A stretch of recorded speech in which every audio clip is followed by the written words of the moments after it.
So we have to look at, this chaotic idea of renaturalizing the world.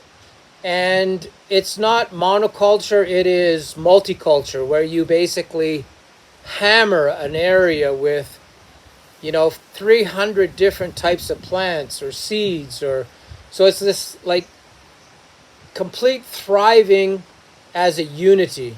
And the human element in that chaos is way back here. It's pushed back as far as it can go, as far as you can push it into a corner so that the plants thrive and the human interference is at a minimum.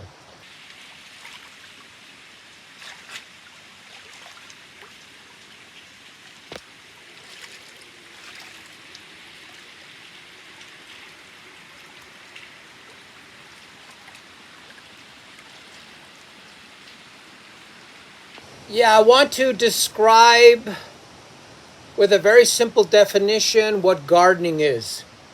And gardening, in my opinion, is based on two things: our intellect, that we're able to, think of solutions, how to keep our gardens beautiful, how to keep them alive, how to make them move forward, all those things.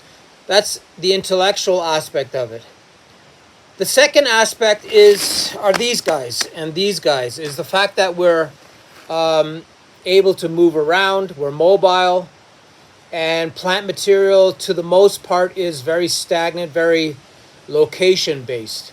So we have an advantage over our plants because we can move around and do the things we need to do to upkeep our garden or the environment or natural resources or whatever it may be. The fact that humans can think outside the box, can move around, we have the mobility, we have the ability.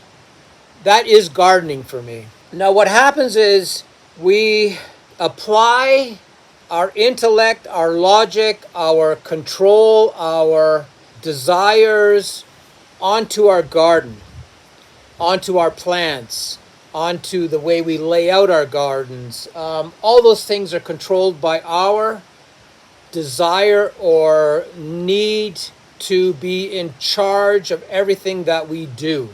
And the gardens or the plants or everything that's living in that environment, it has its own objective. It wants to do this. It wants to do that. It wants to grow 6 feet tall. It wants to overtake a certain area in our garden. So there's the conflict, is that plant material and life in that ecosystem has an objective, and humans want to fit all that energy into a square box that suits the human being. There's two types of gardeners, or there's two ways to garden. The first way is to have your rows and columns, have everything structured, have everything super organized, have everything in such a way that you know exactly this row is beans, this row is cabbage. You know exactly everything that's going on in your garden. Everything that is living in your garden or passes through your garden will experience that order. And animals and reptiles and insects and birds, and they don't feel as comfortable as if the garden was completely chaotic. There's, places they can crawl into. There's places they can hide.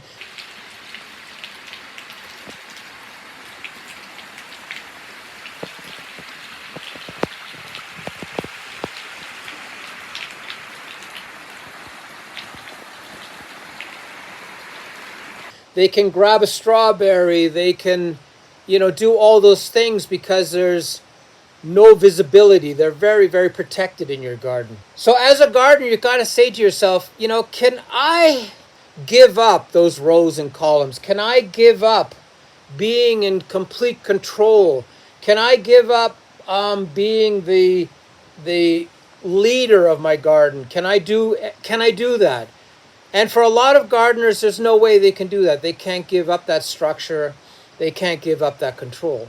But I think what's going on now is with, bad weather and these insects coming into your yard and this diverse type of, chaos gardening is a lot more time appropriate. It is something that maybe gardeners should be looking more towards.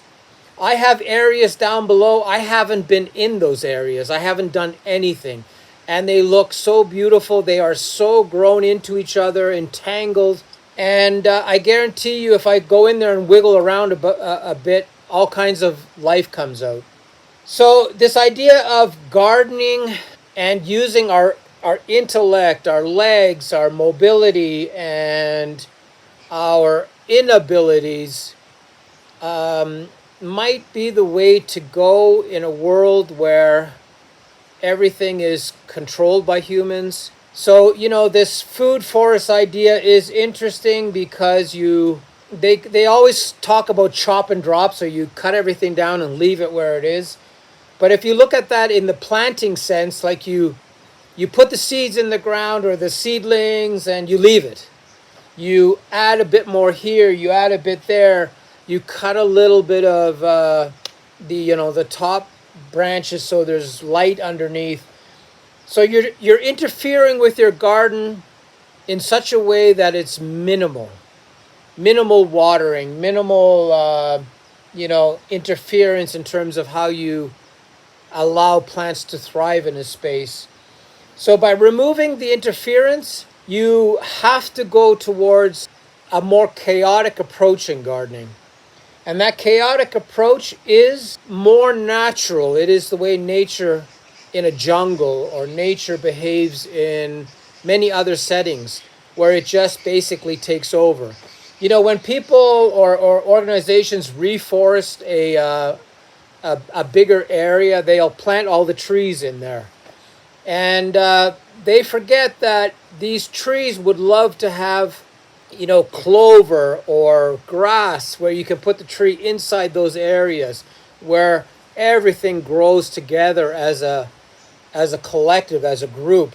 And those trees will flourish a lot more, compared to having, burning sun hitting the root system all the time. You also have to understand human interference has a huge problem, and that is you need the mobility of our bodies, you need the intellect, because the interference on these plants has been so strong that these plants are so dependent on us. Just think of your garden. So you have these planters, and you're gone for 2 weeks. You come back and everything's burnt. There's a couple little plants still sticking out. That planter depended on you watering it on Friday, but you weren't there. So that's what I'm getting at, is if we can create gardens where the dependency on the gardener, the dependency on the intellect of the gardener, the mobility of the gardener is removed, then that is the future of gardening, this chaotic, self-maintaining involvement of other life forms, other creatures in the garden. That really is the future of removing these rows and columns that are so dependent on human interference.